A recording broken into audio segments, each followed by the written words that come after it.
Yo yo yo, salut les turfeuses, salut les turfeurs, bienvenue pour un nouveau pronostic de Benoît Requin. Ok, place au pronostic du quintet du jeudi 25 avril, direction Paris-Longchamp pour le prix de la Fontaine Carpeau. Plat 2150 mètres, 16 partants, réunion 1, course 8, indice de confiance 1 sur 5. Et cette vidéo, je la tourne avant l'arrivée du quintet de ce mercredi et je reviendrai dessus demain. Ok, c'est parti, on commence le pronostic et on commence avec le numéro 1, Inchiostro, et on écoute l'entraîneur Maurizio Garnieri.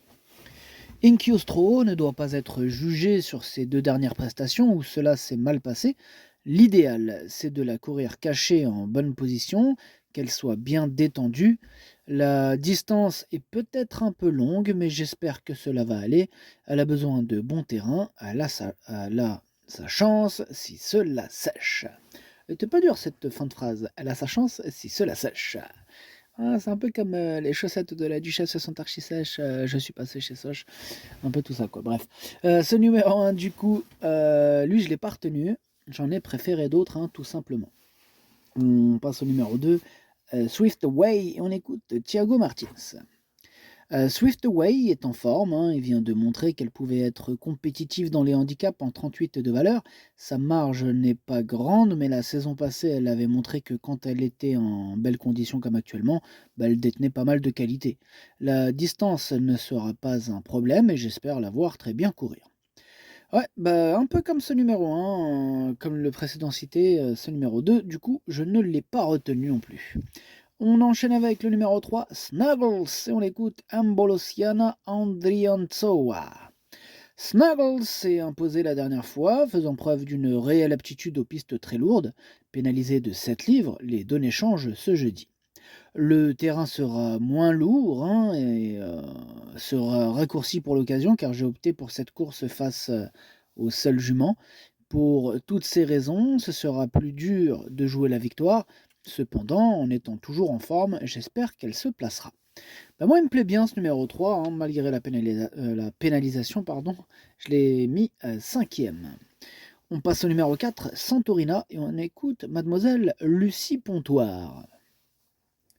Santorina a effectué une bonne rentrée. Elle s'est retrouvée un peu loin dans le mauvais wagon, puis a tracé une belle ligne droite en avançant.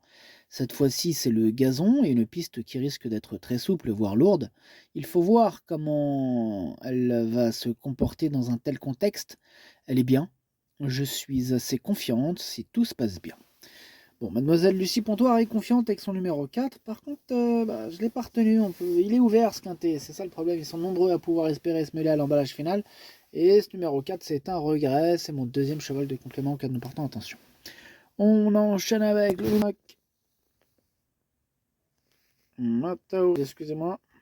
Je disais, il y a eu un petit bug. Le numéro 5, Mataori Gold. Et on écoute François Renaud. Mataori Gold est arrivé au cours de l'écurie, au cours de l'hiver à l'écurie. On a été très satisfait de sa course de rentrée où elle faisait face à un lot de bonne facture.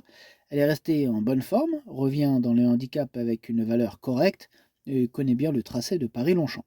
Maintenant, j'espère que la piste sèchera un peu plus. On escompte l'avoir terminée à l'arrivée. Elle en a les moyens. Elle en a les moyens, nous dit François Renaud. En tout cas, moi, ce numéro 5, un peu comme le 4, je ne l'ai pas retenu. Par contre, il est quand même à l'arrière de ma petite liste des possibles troubles. Faites attention. On enchaîne avec le numéro 6, Girafe, et on écoute Patrice Cotier. Girafe nous a montré qu'elle était à l'aise sur les pistes très souples ou lourdes, et j'espère que cela sera encore le cas ce jeudi. Jugée sur ses ultimes prestations, nul doute qu'elle soit encore en mesure de figurer activement à l'arrivée. Eh bien, ce numéro 6, c'est tout simplement lui mon préféré, et je l'ai bien sûr installé en tête. On passe au numéro 7, Pingo, et on écoute David Smaga. Pingo, il a gagné facilement en dernier lieu. Lors de sa sortie précédente à Compiègne, il ne fallait pas tenir compte de sa performance, car elle était en chaleur. Elle se présente avec une bonne chance au départ de cette épreuve. Bon, comme elle est plus en chaleur, elle devrait montrer son vrai visage. En tout cas, ce numéro 7, je l'ai gardé en toute fin de combinaison, mais je l'ai gardé. On passe au numéro 8, Give Me Gold, et on écoute Georges Doleuse. Give Me Gold, il a accompli une très belle rentrée, hein, sous 60 kilos et en étant un peu loin. Bon, elle est restée en bonne condition et a l'avantage de n'affronter que des femelles. Elle devrait bien courir. Ce numéro 8, lui aussi me plaît bien, hein. Je l'ai mis 6ème, j'y crois. Attention à elle. On passe au numéro 9, Indian Gold. On écoute François Montfort. Indian Gold, il vient de bien se défendre, hein, dans une course à condition.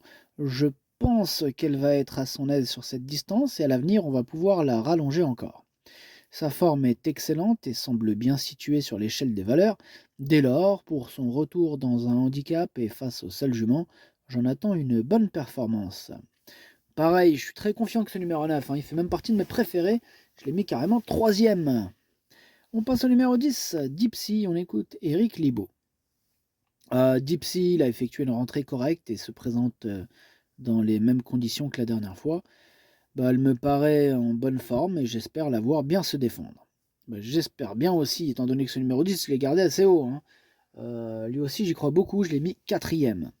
On enchaîne avec le numéro 11, Seabreaker, et on écoute Henri-Alex Pantal. Seabreaker, il est resté bien, elle est restée bien, je veux dire, c'est un handicap uniquement réservé aux femelles, hein, ce qui est plus intéressant. Le terrain qui se raffermit n'est pas un souci, elle est compétitive. Elle est compétitive, nous dit Henri-Alex Pantal. Sachez que ce numéro 11, c'est lui mon gros regret, c'est lui mon cheval de complément en cas de nous partons, attention possible cassage en vue. On passe au numéro 12, la Javanaise, et on écoute Jonathan Leroy. La Javanaise, elle est restée bien et le parcours ne va pas lui déplaire. Bon, la concurrence est un peu plus rude, mais vu sa forme, elle peut être 4ème, 5ème. Il faudrait que le terrain sèche, voilà tout. J'espère aussi qu'elle aura un bon numéro de corde car elle devrait être montée dans les chevaux de tête. Pas de chance, Jonathan qui a la Javanaise qui a hérité du numéro 16 dans les stalles.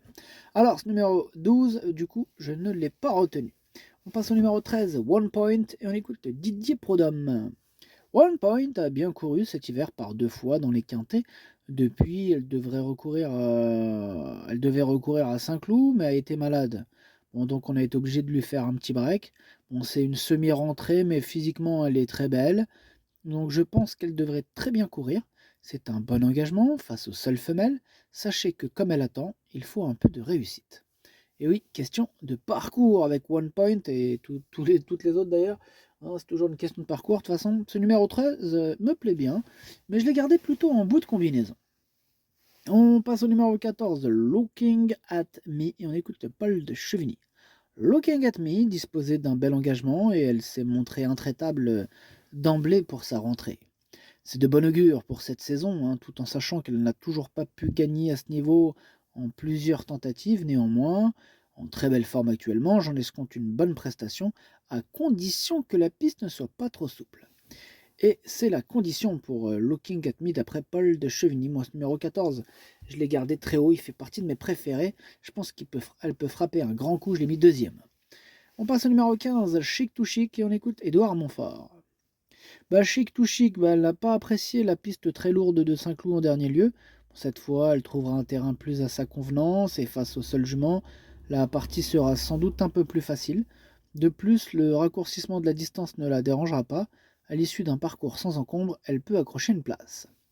Elle peut accrocher une place, nous dit Edouard Montfort. En tout cas, ce numéro 15, moi je ne l'ai pas retenu, mais il est en plein milieu de ma petite liste des possibles troubles, faites méfiance.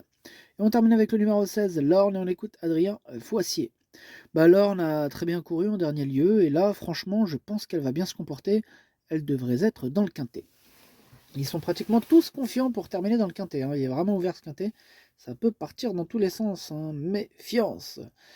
Du coup, ce numéro 16, lui non plus, je ne l'ai pas gardé, mais c'est lui le capitaine et donc le chef de ma petite liste des possibles casseurs de tickets repérés. Attention.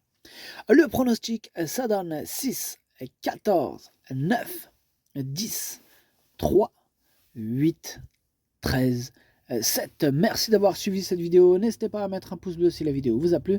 Pour accéder à tous mes tickets pour la course du quintet, rendez-vous directement en description de la vidéo.